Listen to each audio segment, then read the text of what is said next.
this on Zoom. Oh, good, welcome. Very Oh, good. does the chamber say it's early? Because it says my computer just went to 7 here.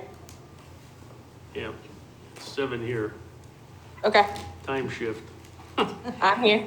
And Alderman Jettie is in the Capital Improvements Committee, so he won't be here. All right. Okay.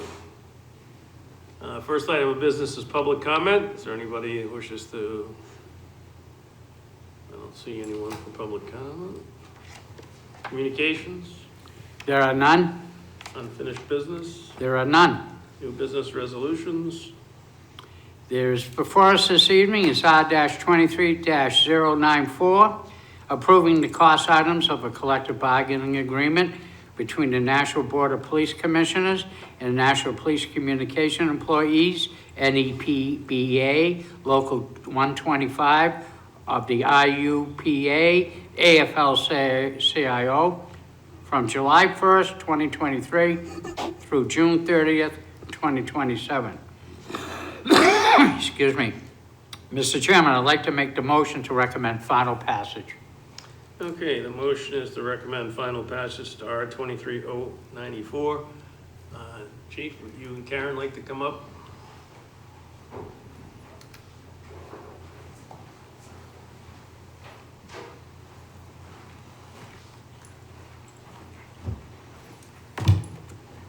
And just introduce yourselves for the TV audience. Kevin Rourke, Chief of Police.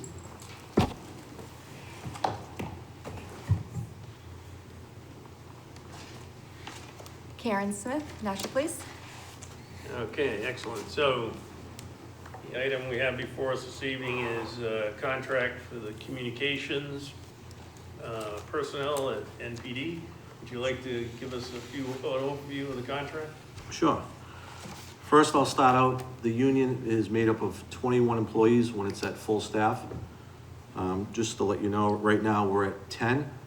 That is broken down when we at full staff, we're supposed to have 9 dispatchers, 3 on each shift, 12 communication technicians, who are the people that answer the phone. And again, that's 4 on each shift. And like I said, right now we have 10. We have 1 on probation, is a probationary dispatcher. So 4 dispatchers, 3 are on days, 1 are on second. So right now we do not have any people dispatched on third shift. So that means that we bring in officers from off the street that will dispatch. We train our officers in communications and in dispatch.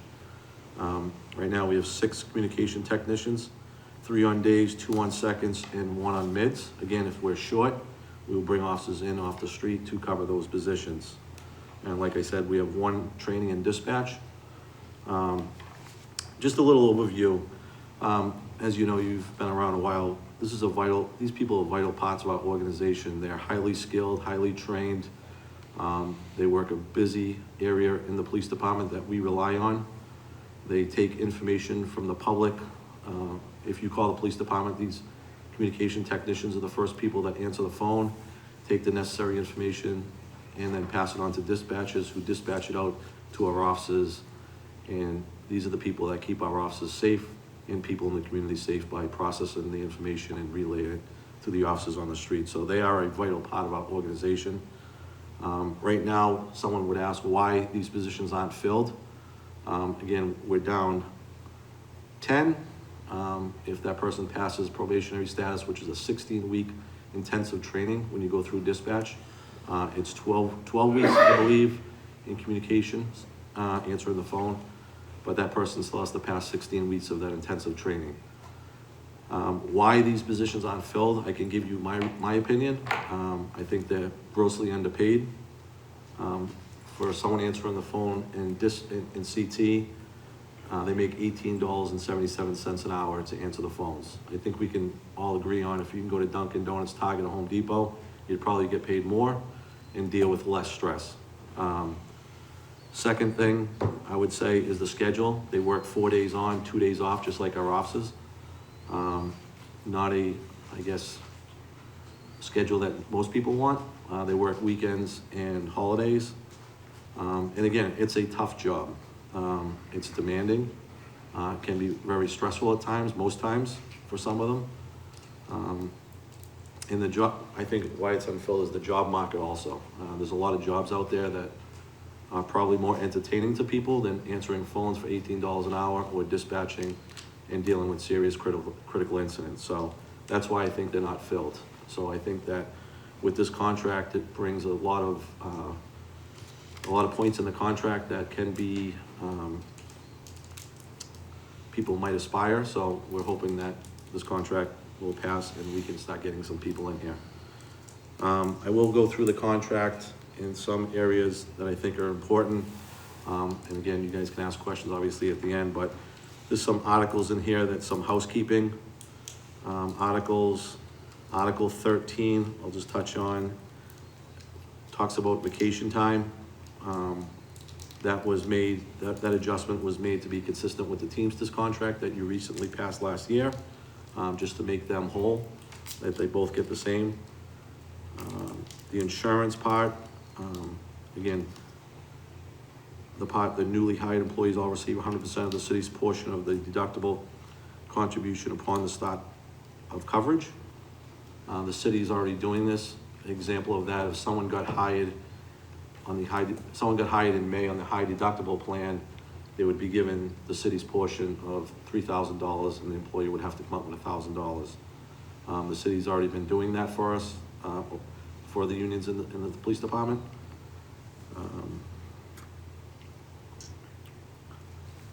Article 17, the sick leave. Again, this is just a incident where people take sick days, so if they get hired in their first 6 months on probation, if they have accrued enough sick time, they can take a sick day. Again, we don't want them there if they're sick. That's that article. And then we come to Article 23 with the wages. The first year would be, this is a 4-year contract. The first year would be a 4% wage increase. The second year would be a 4% wage increase. Third year, 3%, and the fourth year would be a 3%. The probationary rate would be a 2.5 increase each year.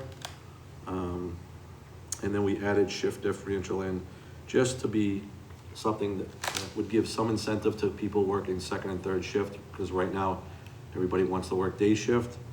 It was 75 cents on second shift and $1 on third shift. It's just an incentive that they asked for, and we thought it was important to try to compensate them for working second and third shift, because those are the least desired shifts. Article 24, you'll see it's a shift bidding procedure. Before, the police officers and the supervisors bid by seniority. This union, for some reason, did not do that. They were placed into shifts, and for a certain amount of time, they would stay on that shift for a while. So in the past, people would be working third shift, but have seniority go to second shift. But if you were asked, if someone else was asked to go to second shift, even though they were junior, they would go to second shift. So we just made it consistent with the police officers. We think it's fair. You bid by seniority, and you can change shifts. So we just added that in there. Longevity, we added $100 to the years. I think it's an insignificant cost to try to retain people. You have to have 5 through 9 years to even be compensated. Again, that was a retention thing that we wanted to do. And Article 27, the other change that we went from compensatory time coming basically, from 24 to 32 hours. Again, these people they wouldn't be paid overtime. If you know how comp time works, if someone works 4 hours, they get 6 hours comp time. So it's time and a half, and they could bank up to 32 hours in their bank to keep comp time. Again, it's kind of a cost saving for us because we're not paying the person overtime, they're taking a day off later on. That is a summary of the contract that I think that are important parts to us. I'd be glad to answer any questions if you have them. The Alderman have any questions? Alderman O'Brien. Thank you, Mr. Chairman. Chief, I would like to compliment you and the Police Commission. Because I think as you're finding out right now, trying to get people onto like a regular police officer position, it's not like the newer generation, and I'm gonna sound like the old guy here, but, you know, people, you know, are finding jobs like this hard. I know my friends where I came from, the fire department, equally finding. And it doesn't surprise me in one bit that it is kind of merged over into the dispatching. So I'm glad that you kept abreast of this and try to make it so, you know, make the job more tenable that somebody who chooses to work in a, you know, public service type of job will be compensated appropriately. So, Thank nice you, sir. job, thank you. Thank you. Alderman Sullivan? Thank you very much. I have several questions. First, just in the overall structure of the department itself. Let me pause. Thank you, Chief Rourke. Thank you, Ms. Smith, for coming out tonight. The number 21, I mean, do you go through exercises where maybe you can raise the pay by cutting the total number of people? Do you kind of do that? You know, we have this bucket of money, we can't fill it anyway, but maybe if we cut it back to 18 or 17 people, but you gave them a raise, then we might be able to get to 18 as opposed to over 10 with a higher wage. I mean, have you gone through that exercise? So this is probably the minimum you could do with the way our schedule works, the 4 on 2 off. So when you have 9 dispatches and 3 on each shift, 2 are always working, 1's always off. And that's the way it works out. And then the same thing with communications. So each shift has 2 dispatches on, and then each first and second shift, which is our busiest shifts, call volume wise, we have 3 communications on on each shift, on first and second shift.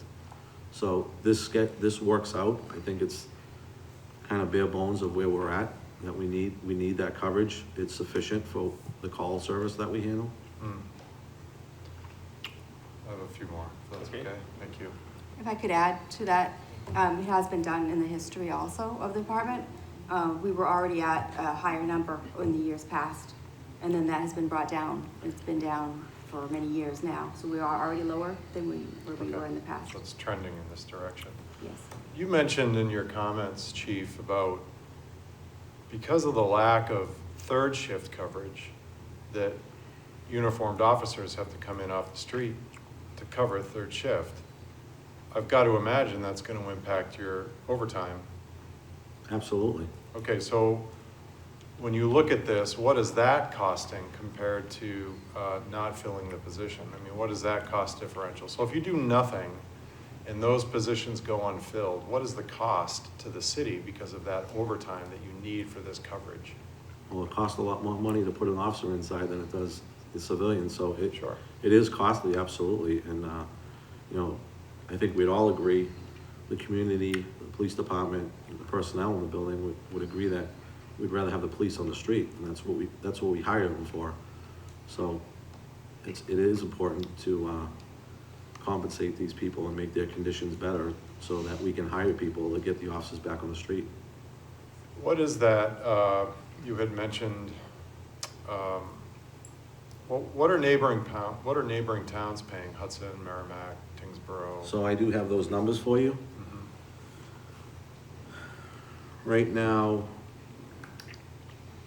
I'll do a 10-year, someone with 10 years on.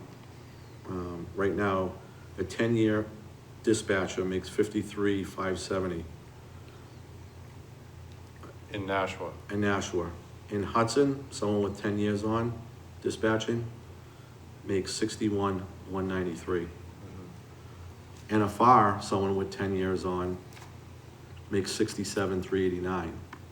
Now, I will tell you, Alderman Sullivan, that I would be very confident in saying that these people handle probably twice as many calls as those 2 agencies that I just spoke about. I have a few more, if that's okay. Thank Okay. you. I'm looking at, now I'm looking at the front page, just the budget line items, and I like it because the lines are numbered, so I can call out a specific line. Line 23, in years, the fiscal year 24 and 25, it's up 35,000, up 41,000, and then in the out years, fiscal 26 and 27, it jumps up to 318,000, 354,000.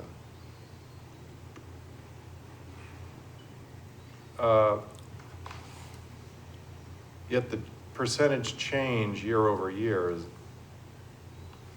give or take, in line with that.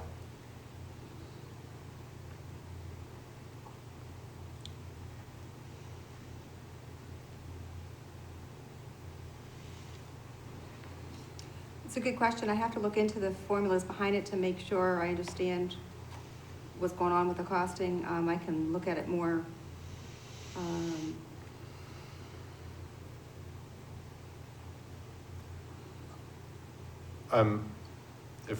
If I may, I'm thinking that line 22, I haven't gone into to do the math here, but I'm thinking that top line number is probably correct. I think that your line 23 dollar change over prior year, I think that formula may be a little wonky.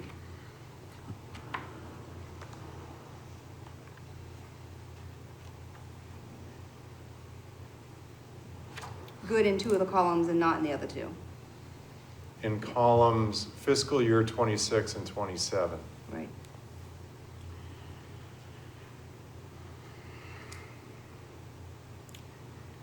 Perhaps you could look into that and get us an answer. Mhm. And then, Other question? yeah, one more, please. Line 36, there was a drop, fiscal year 24, there was a drop of 5,492. I know that I've heard this answer before, but if you could just please refresh my memory why there was a drop in retirement costs. Sure.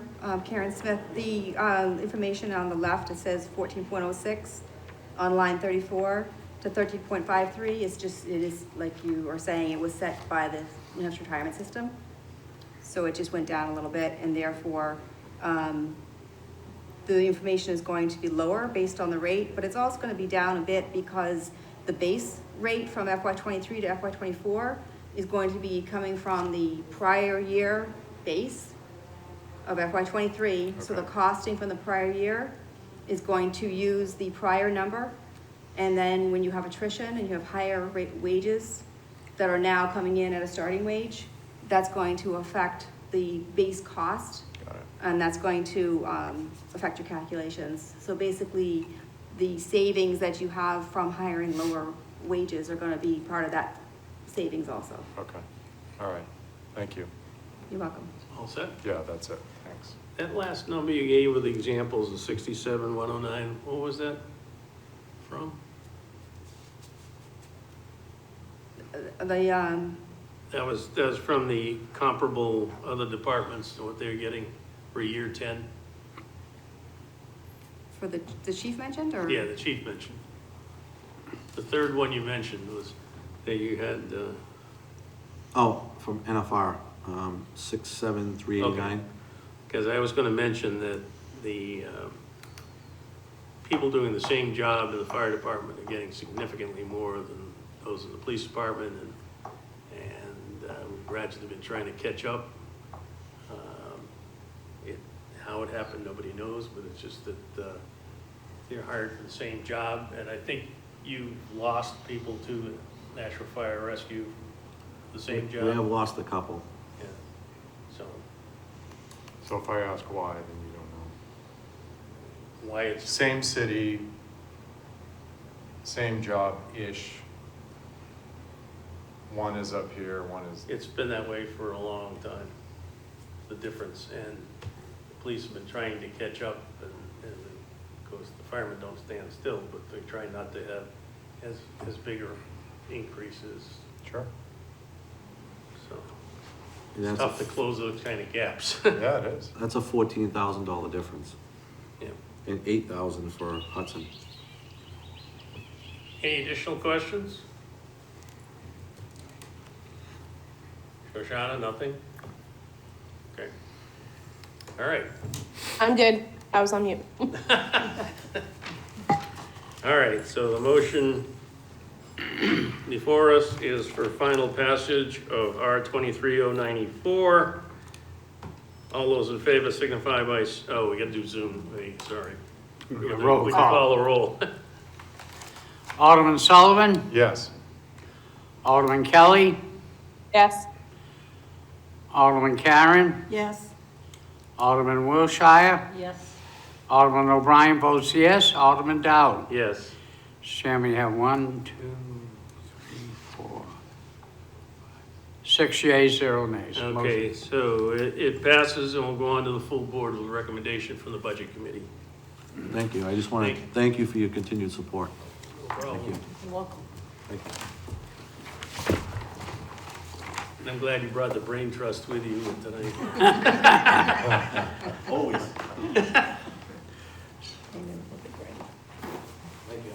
All right, take care. Thank you. Thank you. Okay, next item, new business ordinances, There are none? tabled in committee, nothing. Nothing. General discussion.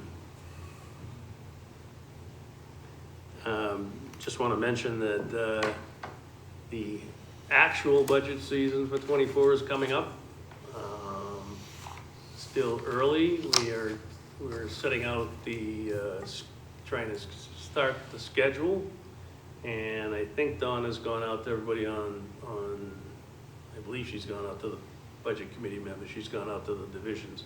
If there are any dates particularly in May, that are not good for people.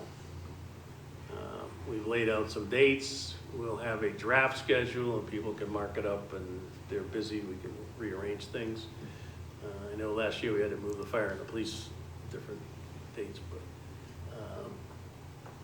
and we're trying to, or Mr. Griffin is trying to change the budget book. I've asked them this year to do, like my book, in a 3-ring binder, so it's easier to use.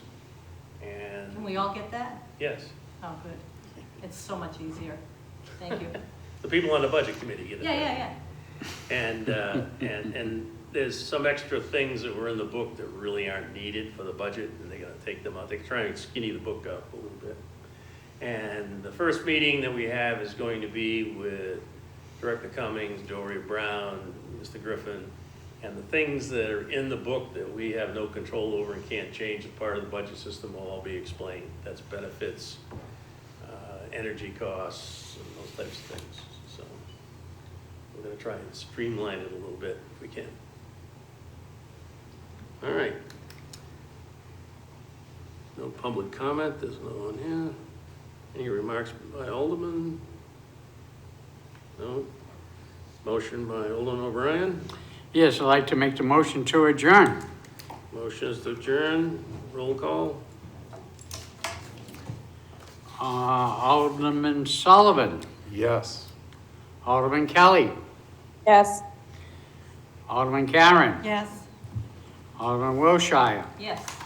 Alderman O'Brien votes yes, Alderman Dowd. Yes. Okay, we have, was it 1, 2, 3, 4, 5, 6 yeas, 0 nays. Motion And we're carries. adjourned at 7:23 PM. Thank you, everybody. Yeah, my daughter's.